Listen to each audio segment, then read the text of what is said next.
คุณกำลังฟังสวทแพร่ FM 91 เมกะเฮิรตซ์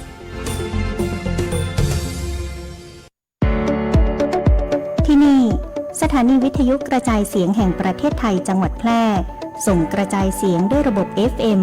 สเตอริโอมัลติเพล็กซ์ความถี่ 91 เมกะเฮิรตซ์ จากนี้ไปติดตามรับฟังรายการร้อยเรื่องราวข่าวสารเมืองแพร่ทุกวันจันทร์ถึงวันศุกร์เวลา 11 นาฬิกาถึง 12 นาฬิกาช่วงข่าวสารการศึกษาเมืองแพร่โดยสำนักงานศึกษาธิการจังหวัดแพร่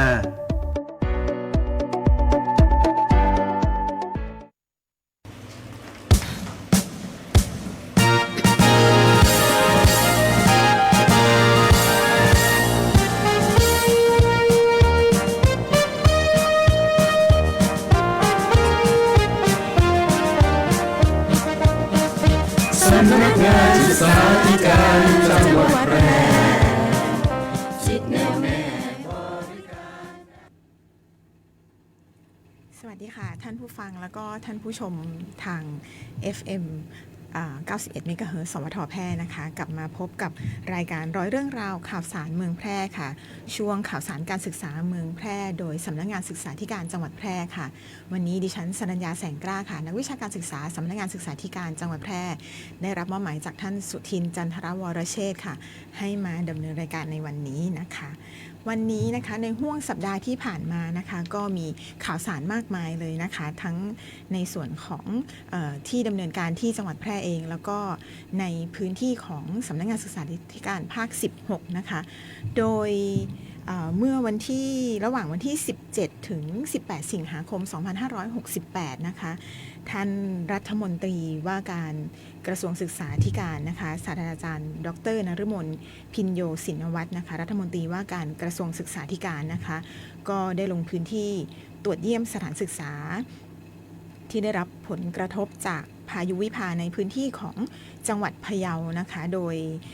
มีนายสุเทพเก่งสันเทียนะคะปลัดกระทรวงศึกษาธิการว่าที่ร้อยตรีธนูวงจินดานะคะเลขาธิการสพทนะคะรวมถึงท่านผู้บริหารระดับสูงของทางกระทรวงศึกษาธิการนะคะรวมถึงท่านสุทินจันทรวรเชษฐ์ศึกษาธิการจังหวัดแพร่นะคะก็ได้ร่วมให้การต้อนรับและรวมถึงร่วมลงพื้นที่นะคะทั้งนี้นะคะก็โดยวันที่ 17 สิงหาคมนะคะท่านรัฐมนตรีแล้วก็ท่านผู้บริหารของกระทรวงศึกษาธิการนะคะก็ได้ลงพื้นที่ในส่วนของโรงเรียนไทยรัฐวิทยา 46 นะคะแล้วก็ในส่วนของโรงเรียนในพื้นที่ของจังหวัดพะเยานะคะก็คือโรงเรียนดอกคำใต้วิทยาคมนะคะในการที่จะลงพื้นที่มอบถุงยังชีพช่วยเหลือครูนักเรียนรวมถึงผู้ปกครองนะคะที่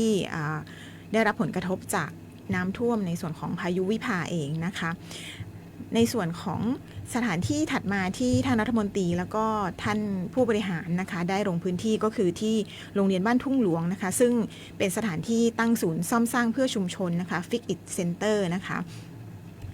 ในส่วนในวันถัดมานะคะวันที่ 18 สิงหาคมนะคะก็ได้ลงพื้นที่ในส่วนของโรงเรียนพะเยาพิทยาคมนะคะโดยเข้าร่วมรับฟังก็จะมีทั้งท่านผู้บริหารในส่วนของกระทรวงท่านผู้บริหารสำนักงานเขตพื้นที่การศึกษา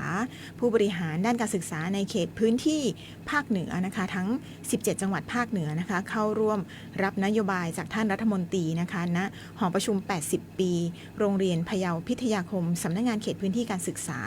มัธยมศึกษาจังหวัดพะเยานะคะซึ่งก็จะมีท่านผู้บริหาร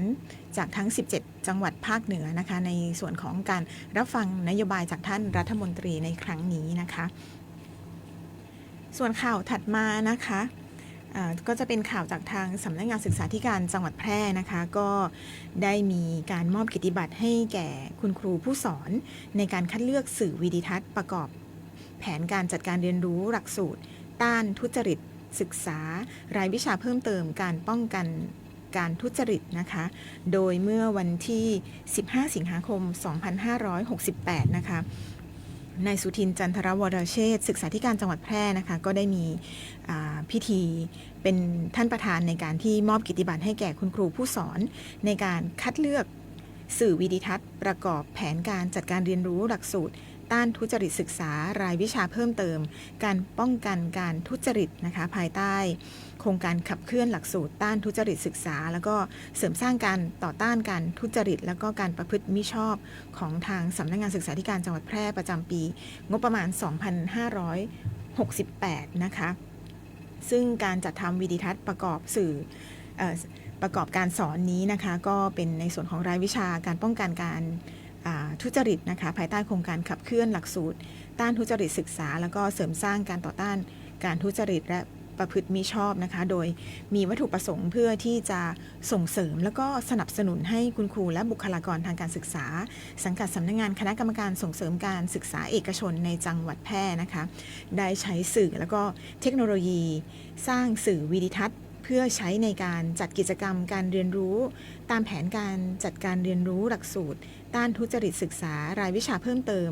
การป้องกันการทุจริตนะคะให้แก่ผู้เรียนได้เรียนรู้แล้วก็เข้าใจในรายวิชาเพิ่มเติมก็คือการป้องกันการทุจริตนะคะโดยมีเกณฑ์การคัดเลือกผลงานสื่อวิดีทัศน์นี้นะคะก็ประกอบไปด้วยในส่วนของด้านแผนการจัดการเรียนรู้นะคะด้านรูปแบบของการผลิตสื่อด้านการผลิตสื่อแล้วก็ขั้นตอนการใช้สื่อนะคะด้านการสรุปรายงานผลนะคะการนำไปใช้แล้วก็ด้านสุดท้ายก็คือด้านการนำเสนอสื่อนะคะซึ่งก็ได้ดำเนินการพิจารณาคัดเลือกเรียบร้อยแล้วนะคะซึ่งมีผลดังนี้นะคะในส่วนของระดับประถมศึกษานะคะรางวัลระดับดีเยี่ยมอันดับ1นะคะได้แก่นางสาวสุนิสาใจตรงนะคะคุณครูจากโรงเรียนมารดาอุปถัมภ์ค่ะในส่วนของหน่วยที่4นะคะพลเมือง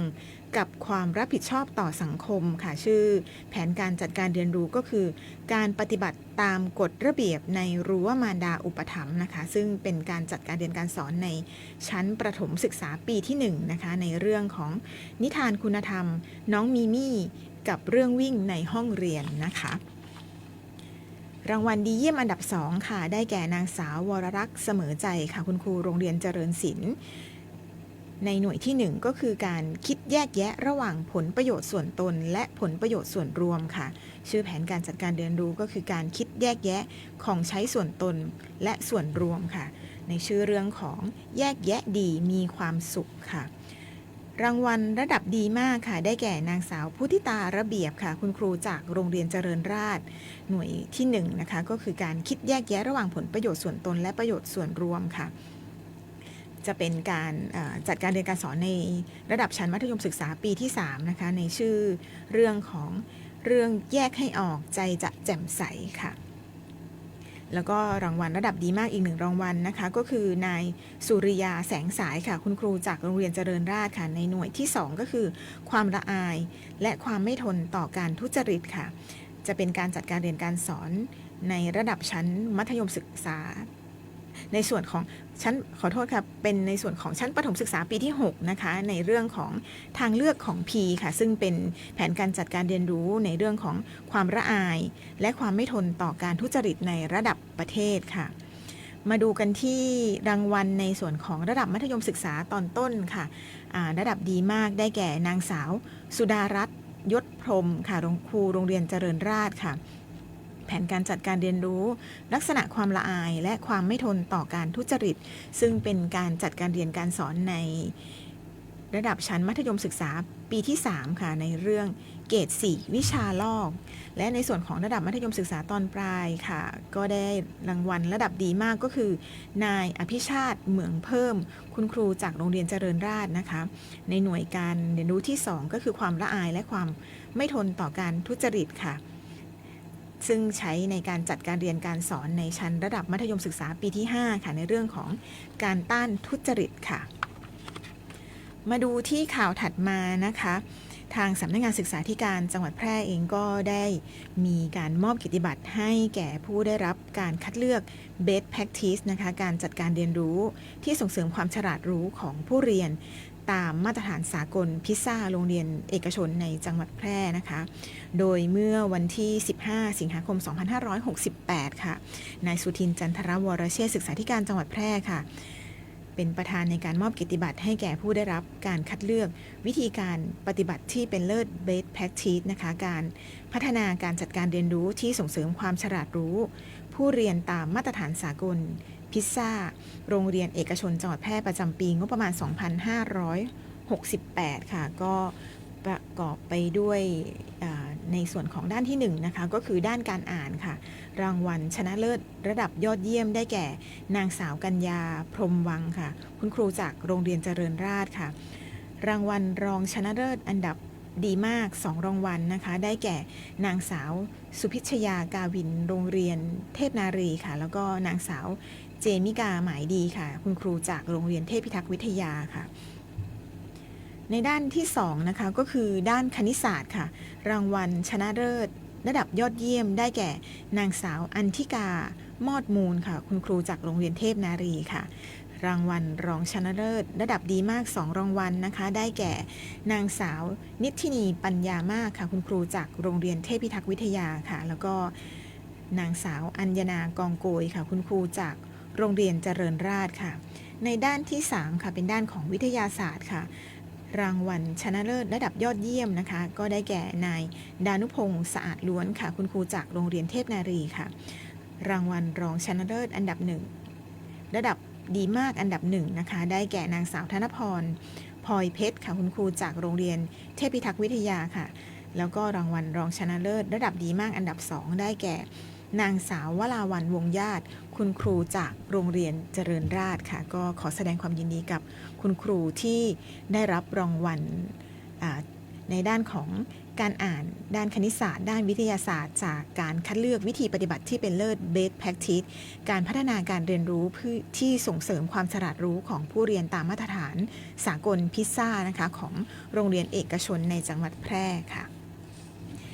มาถึงข่าวถัดมานะคะก็เป็นข่าวที่น่ายินดีของน้องๆเยาวชนในจังหวัดแพร่นะคะก็คือท่านสุทินจันทรวรเชษฐ์นะคะก็เป็นประธานในการมอบเกียรติบัตรให้แก่นักเรียนนักศึกษานะคะที่ได้รับรางวัลการประกวดคลิปสั้นผ่านแพลตฟอร์ม TikTok สื่อสร้างสรรค์รู้เท่าทันยาบ้านะคะ Be Smart Say No to Drug ปีที่2นะคะภายใต้แนวคิด Hug Your Dream Life Up Your Life นะคะกอดฝันจุดพลังชีวิตนะคะซึ่งจัดโดยสำนักงาน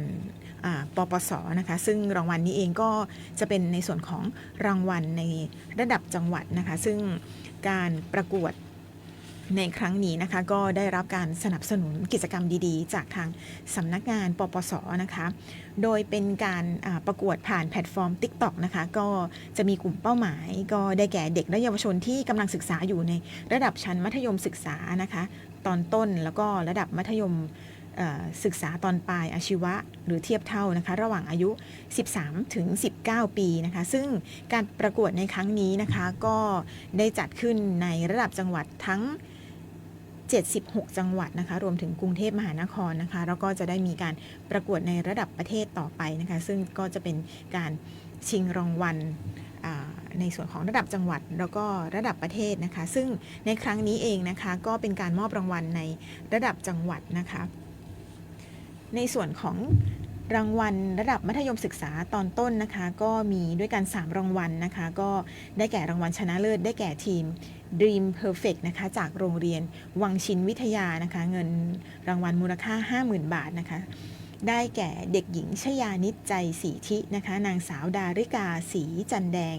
เด็กหญิงมนปรียาเหล็กคำค่ะเด็กหญิงนัชชาปานรักษาแล้วก็เด็กชายธเนศพลใจใสนะคะซึ่งมีคุณครูที่ปรึกษาก็คือคุณครูวรายุทธสวนพืชค่ะรางวัลรองชนะเลิศอันดับ1นะคะได้แก่ทีมสาธิตเทศบาลบ้านเชตวัน3ค่ะโรงเรียนสาธิตเทศบาลบ้านเชตวันค่ะเงินรางวัลจำนวน 30,000 บาทนะคะได้แก่เด็กชายนฤเบศรเขื่อนเพชรค่ะเด็กชายสรวิทย์อมรรัตนพงศ์ค่ะเด็กชายประกรณ์คงเจริญนางสาวชลดามั่นสวัสดิ์นะคะโดยมีคุณครูที่ปรึกษาก็คือนางสาวปารณีใจติ๊บค่ะรางวัลรองชนะเลิศอันดับ2นะคะได้แก่ทีม ML Dream Team นะคะจากโรงเรียนบ้านแม่หลายประชานุเคราะห์ค่ะสังกัดสำนักงานเขตพื้นที่การศึกษาประถมศึกษาแพร่เขต1ค่ะประกอบไปด้วยเด็กชายอิทธิพลใจทาแก้วค่ะเด็กหญิงวิภาวี แคหอมค่ะเด็กชายธีรโชติกาศสนุกค่ะเด็กชายพงศกรศรีอินทร์และเด็กชายทัศนอินยะค่ะมีคุณครูที่ปรึกษาก็คือคุณครูธนพลวงสุวรรณค่ะในส่วนของรางวัลระดับมัธยมศึกษาตอนปลายอาชีวะปวชหรือเทียบเท่านะคะรางวัลชนะเลิศก็ได้แก่ทีม PR Power Team ค่ะจากโรงเรียนพิริยาลัยจังหวัดแพร่สังกัดสำนักงานเขตพื้นที่การศึกษามัธยมศึกษาแพร่นะคะก็ได้รางวัลจำนวน 50,000 บาทนะคะได้แก่นายณภัทรเวียงนาคค่ะนายณัฐวัฒน์ศรีมูลค่ะนายธนกฤษการะเกตค่ะนายธนภัทรแตงชัยภูมิค่ะนางสาวเบญญาภาปันธนันค่ะมีคุณครูที่ปรึกษาก็คือคุณครูปรเมศประเทืองค่ะรองชนะเลิศอันดับ1ค่ะทีมเลิกกักแล้วรักก่อนจากโรงเรียนพิริยาลัยจังหวัดแพร่เงินรางวัลจำนวน 30,000 บาทนะคะก็ได้แก่นายกันตพงษ์พินโยค่ะนายยานทิพย์อานินค่ะนางสาววณชนกค่ะหมอกมืดค่ะนางสาวกัลยาณีอินตพรมค่ะนางสาวณัฐามณีปิ่นไขค่ะคุณครูที่ปรึกษาก็คือคุณครูเยาวลักษณ์ศรีวรรณาค่ะรางวัลรองชนะเลิศอันดับ2ก็คือทีมพราวนะคะจากวิทยาลัยอาชีวศึกษาแพร่ค่ะสังกัดสำนักงานอาชีวศึกษาจังหวัดแพร่นะคะเงินรางวัลจำนวน 20,000 บาทค่ะได้แก่นางสาวพันธิลาปันธิค่ะนางสาวสิริปภาพร้อมอนุวงศ์ค่ะนางสาวพาขวัญสมปานนางสาวณัฐริกานันทแขมค่ะนางสาวสุทธิการโชคลาภค่ะมีคุณครูที่ปรึกษาก็คือนางสาวปิติยาอาจชัยชาญค่ะก็ขอแสดงความยินดีกับทั้ง3ทีมด้วยนะคะในรางวัลที่ได้รับไปนะคะทั้งเกียรติบัตรแล้วก็เงินรางวัลนะคะซึ่งก็ได้รับการสนับสนุนจากทางปปสนะคะก็เป็นกิจกรรมดีๆที่มีมาทุกปีนะคะปีนี้เป็นปีที่2แล้วนะคะปีหน้าก็คงจะมีกิจกรรมนี้เกิดขึ้นอีกนะคะก็จะได้มาประชาสัมพันธ์เชิญชวนให้คุณครูแล้วก็น้องๆนักเรียนนะคะส่งเข้าประกวดในกิจกรรมของทางปปสนะคะเป็นการประกวดคลิปสั้นผ่านแพลตฟอร์ม TikTok สื่อสร้างสรรค์รู้เท่าทันยาบ้านะคะในส่วนของข่าวถัดมาค่ะในวันเดียวกันนั่นเองนะคะวันที่ 15 สิงหาคม 2568 ค่ะทางสำนักงานศึกษาธิการจังหวัดแพร่นะคะก็ได้มีการจัดประชุมเชิงปฏิบัติการคณะทำงานในการวิเคราะห์แล้วก็เปรียบเทียบรายวิชาของหลักสูตรในระบบธนาคารหน่วยกิจหรือว่าเครดิตแบงค์นะคะโดยมีท่านสุทินจันทรวรเชษฐ์ศึกษาธิการจังหวัดแพร่นะคะเป็นประธานการประชุมเชิงปฏิบัติการในครั้งนี้นะคะเพื่อที่จะทำการวิเคราะห์แล้วก็เปรียบเทียบรายวิชาตามหลักสูตรของสถานศึกษานำมาเชื่อมโยงกับมาตรฐานวิชาชีพตามกรอบคุณวุฒิแห่งชาตินะคะของหน่วยงานทางการศึกษาแล้วก็หน่วยงานที่เกี่ยวข้องในพื้นที่จังหวัดแพร่นะคะโดยมีนางสาวบุษบาสุขแก้วนะคะผู้อำนวยการกลุ่มนิเทศติดตามและประเมินผลเป็นผู้กล่าวรายงานนะคะโดยในครั้งนี้นะคะก็มีผู้แทนจากหน่วยงานทางการศึกษานะคะรวมถึงผู้แทนจากสถานศึกษาจำนวน40คนนะคะเข้าร่วมการประชุมณหอประชุมสำนักงานศึกษาธิการจังหวัดแพร่นะคะโดยในส่วนของระบบธนาคารหน่วยกิจนี้เองนะคะก็เป็นกิจกรรมดีๆเป็นการที่จะมีการเทียบโอนประสบการณ์นะคะบางท่านอาจจะมีประสบการณ์ในการทำงานก็สามารถที่จะนำมาสู่การเทียบโอนรายวิชาต่างๆนะคะซึ่งในขั้นตอนนี้เองนะคะก็อยู่ในขั้นตอนของการวิเคราะห์แล้วก็เปรียบเทียบรายวิชาตามหลักสูตรของสถานศึกษานะคะเพื่อที่จะนำมาเชื่อมโยงกับมาตรฐานวิชาชีพตามกรอบคุณวุฒิแห่งชาตินะคะก็จะเป็นความร่วมมือระหว่างหน่วยงานทางการศึกษารวมถึงผู้แทนจากสถานศึกษานะคะในการที่จะมาช่วยกันวิเคราะห์รายวิชาต่างๆนะคะว่าจะสามารถนำมาเชื่อมโยงแล้วก็สู่ตามมาตรฐานวิชาชีพกรอบคุณวุฒิแห่งชาติได้อย่างไรนะคะก็เมื่อดำเนินการแล้วเสร็จก็จะเป็นในส่วนของการนำไปใช้กับสถานศึกษาต่างๆแล้วก็รวมถึงผู้ที่อยู่ในวัยทำงานนะคะในการที่จะมาเทียบโอนคุณวุฒิเทียบรายวิชาของหลักสูตรในระบบธนาคารหน่วยกิจในครั้งนี้นะคะในส่วนของข่าวถัดมานะคะ เมื่อวันที่ 16 สิงหาคม 2568 ค่ะนายสุทินจันทรวรเชษฐ์ค่ะศึกษาธิการจังหวัดแพร่ก็ได้มอบหมายให้นายสุวินเทพสาธรค่ะรองศึกษาธิการจังหวัดแพร่เป็นประธานในพิธีเปิดการประชุมเชิงปฏิบัติการโครงการนิเทศติดตามและการประเมินผลการจัดกิจกรรมยุวกาชาติสถานศึกษาประจำปีงบประมาณ 2568 นะคะเพื่อเสริมสร้างประสิทธิภาพการจัดกิจกรรมยุวกาชาติสถานศึกษาอย่างยั่งยืนเพื่อให้สอดคล้องกับหลักสูตรแกนกลางการศึกษาขั้นพื้นฐานรวมทั้งรวบรวมข้อมูลในการจัดกิจกรรมยุวกชาติของสถานศึกษาค่ะประกอบการปรับปรุงแก้ไขและเป็นแนวทางในการที่จะพัฒนากิจกรรมยุวกชาติในอนาคตค่ะโดยมีนางรจนากาแก้วค่ะผู้อำนวยการกลุ่มลูกเสือยุวกชาติและกิจการนักเรียนเป็นผู้กล่าวรายงานค่ะรวมถึงมีผู้ทรงคุณวุฒิผู้ทรงคุณธรรมยุวกาชาติผู้บริหารสถานศึกษาครูแล้วก็บุคลากรทางการศึกษาในจังหวัดแพร่นะคะจำนวน24แห่งค่ะสังกัดในส่วนของกองการศึกษาองค์การบริหารส่วนจังหวัดแพร่สังกัดสำนักงานเขตพื้นที่การศึกษามัธยมศึกษาแพร่นะคะสำนักงานเขตพื้นที่การศึกษาประถมศึกษาแพร่เขต1ค่ะเทศบาลเมืองแพร่แล้วก็สังกัดสำนักงานคณะกรรมการส่งเสริมการศึกษาเอกชนเข้าร่วมการประชุมในครั้งนี้นะคะณหอประชุมสำนักงานศึกษาธิการจังหวัดแพร่นะคะโดยในครั้งนี้นะคะก็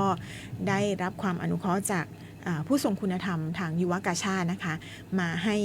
ความรู้แล้วก็แนวทางในการปฏิบัติกิจกรรมของกิจกรรมยุวกาชาติในสถานศึกษานะคะเพื่อที่จะได้สอดคล้องกับหลักสูตรแกนกลางการศึกษาขั้นพื้นฐานนะคะรวมถึงรับทราบข้อมูลการจัดกิจกรรมยุวกาชาติจากทางสถานศึกษาเองนะคะเพื่อที่จะได้นำมาปรับปรุงแก้ไขแล้วก็เป็น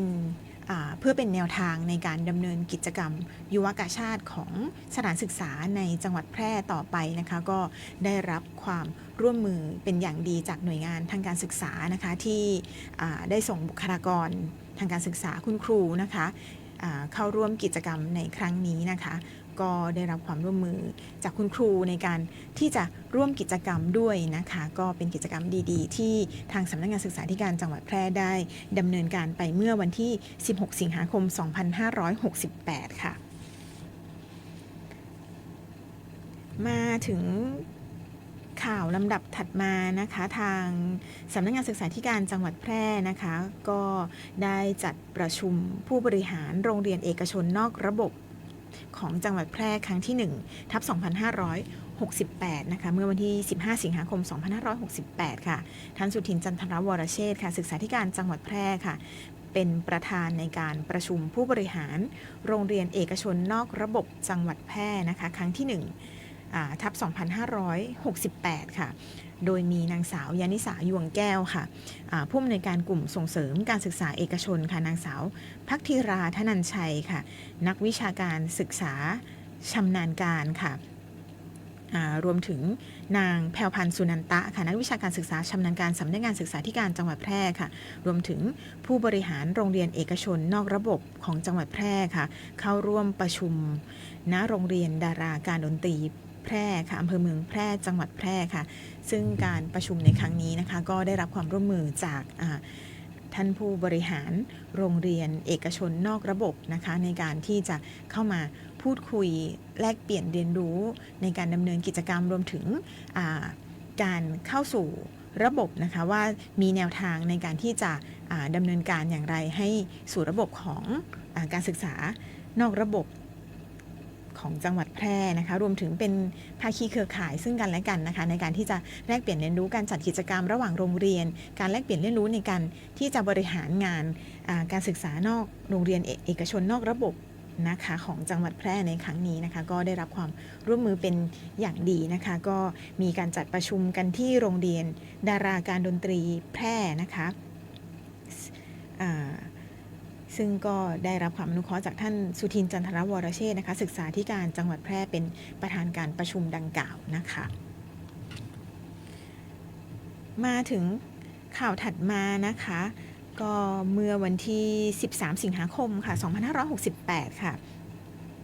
ท่านสุทินจันทรวรเชษฐ์นะคะศึกษาธิการจังหวัดแพร่นะคะก็ได้มอบหมายให้นางเรนูปราบหงส์ค่ะผู้อำนวยการกลุ่มบริหารงานบุคคลค่ะเข้าร่วมงานสมัชชาคุณธรรมมหกรรมความดีจังหวัดแพร่นะคะประจำปี 2568 ค่ะเมืองแพร่เมืองงามงามจิตใจงามวัฒนธรรมงามบ้านงามเมืองค่ะพร้อมรับเกียรติบัตรองค์กรคุณธรรมต้นแบบโดดเด่นระดับจังหวัดค่ะโดยมีท่านสมชัยเลิศประสิทธิพันธ์ค่ะผู้ว่าราชการจังหวัดแพร่เป็นประธานในพิธีนะคะณศูนย์ประชุมและแสดงศิลปวัฒนธรรมล้านนาตะวันออกค่ะและกลุ่มประเทศ GMS นะคะตำบลทุ่งโฮงอำเภอเมืองแพร่จังหวัดแพร่ค่ะซึ่งการมอบเกียรติบัตรในครั้งนี้นะคะก็มีหลายหน่วยงานนะคะที่เข้าร่วมรับมอบเกียรติบัตรในครั้งนี้ไม่ว่าจะเป็นหน่วยงานทางการศึกษาเองหน่วยงานภาคเอกชนนะคะหน่วยงานภาครัฐนะคะเพื่อส่งเสริมความมีคุณธรรมรวมถึงการเป็นองค์กรคุณธรรมต้นแบบด้วยนะคะซึ่งในงานครั้งนี้นะคะภายใต้แนวคิดก็คือเมืองแพร่เมืองงามงามจิตใจงามวัฒนธรรมงามบ้านงามเมืองนะคะโดยในครั้งนี้นะคะจากสโลแกนนี้นะคะเมืองแพร่เมืองงามก็ตามความขวัญของเรานะคะก็คือคนแพร่นี้ใจงามนะคะก็ร่วมด้วยช่วยกันนะคะในการที่จะสู่เมืองแพร่เมืองงามงามจิตใจงามวัฒนธรรมงามบ้านงามเมืองนะคะเป็นความร่วมมือจากทุกๆภาคส่วนนะคะโดยสำนักงานศึกษาธิการเองก็ได้รับมอบรางวัลองค์กรคุณธรรมต้นแบบโดดเด่นในส่วนของระดับจังหวัดนะคะในส่วนของวันนี้นะคะก็เป็นข่าวสารการศึกษาเมืองแพร่นะคะโดยสำนักงานศึกษาธิการจังหวัดแพร่นะคะก็กลับมารับชมรับฟังรายการข่าวสารการศึกษาเมืองแพร่ได้ใหม่ในสัปดาห์หน้านะคะวันอังคารเวลา 11 นาฬิกานะคะทางสวทแพร่นะคะ FM 91 เมกะเฮิรตซ์นะคะวันนี้ขออนุญาตนำรายการจากลาท่านผู้ฟังไปก่อนนะคะสวัสดีค่ะ